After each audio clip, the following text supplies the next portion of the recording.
Hello बच्चों, let's read the question. The question is the type of reproduction in which is neither strictly asexual nor sexual is called. A में है fission, B में है budding, C में है regeneration and D में है parthenogenesis. तो आइए देखते हैं हम इसका की कंसेप्ट. तो अगर हम बात करें बच्चों इसके की कंसेप्ट की, तो इसका की कंसेप्ट हो जाएगा रिप्रोडक्शन वो प्रोसेस है जिससे कोई भी ऑर्गेनिज्म अपना ऑफस्प्रिंग प्रोड्यूस करता है. ये मेनली दो तरह के होते हैं. एक को कहते हैं हम सेक्सुअल, जिसमें कि गैमेट का फॉर्मेशन होता है, और दूसरे को कहते हैं हम एसेक्सुअल, जिसमें कि गैमेट का फॉर्मेशन नहीं होता. तो सेक्सुअल जो रिप्रोडक्शन है इसमें 2 पेरेंट इन्वॉल्व होंगे, और एसेक्सुअल में सिंगल पेरेंट जो होंगे वो इन्वॉल्व होगा. Single parents will be involve और इसमें 2 parents will be involve. Further बात करें एसेक्सुअल रिप्रोडक्शन के जो ऑफस्प्रिंग होंगे उनको हम क्लोन कहेंगे, क्योंकि ये जेनेटिकली एंड मॉर्फोलॉजिकली सिमिलर होंगे अपने पेरेंट्स से.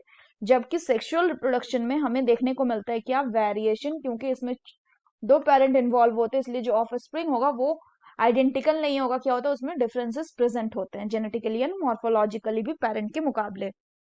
नेक्स्ट अगर हम बात करें तो अब ऑप्शंस की बात करते हैं. तो पहला दिया हुआ फीजन. फीजन दो तरह के होते हैं, या तो ये बाइनरी फीजन हो सकता है या तो ये मल्टीपल फीजन हो सकता है. मल्टीपल फीजन, बाइनरी फीजन में आपका जो एक पेरेंट ऑर्गेनिज्म है ये डिवाइड कर जाता है किसमें, into 2 daughter organism. Into 2 parent will be divided into 2 daughter organism. वहीं अगर हम बात करें मल्टीपल फीजन में, तो यहाँ पे पेरेंट जो है ये डिवाइड करेगा into multiple daughter organism. Multiple daughter organism. Similarly अगर हम रीजेनरेशन की बात करें, तो रीजेनरेशन में क्या होता है कि एक ऑर्गेनिज्म है, मान लीजिए कोई एक, इस ऑर्गेनिज्म के हम बॉडी को मान लीजिए कट कर दिए 3 हिस्सों में. तो यहाँ पे ये जो ये कट बॉडी पार्ट है, ये तीनों cut body part individual organism को गिव राइज करेगा. इस प्रोसेस को हम क्या कहते हैं, रीजेनरेशन. इसके बाद अगर हम बात करें बडिंग की, तो बडिंग में क्या होता है कि आपका जो ऑर्गेनिज्म है इसके बॉडी से एक आउटग्रोथ निकलता है. इस आउटग्रोथ को हम कहते हैं बड. ये बड बाद में पेरेंट बॉडी से डिटैच करके इंडिपेंडेंट लिविंग जीने लगता है. यानी फीजन, बर्डिंग एंड रीजेनरेशन ये तीनों कैसे हो गए, ये तीनों आपका एसेक्सुअल रिप्रोडक्शन के ही प्रोसेस हो गए. Asexual reproduction.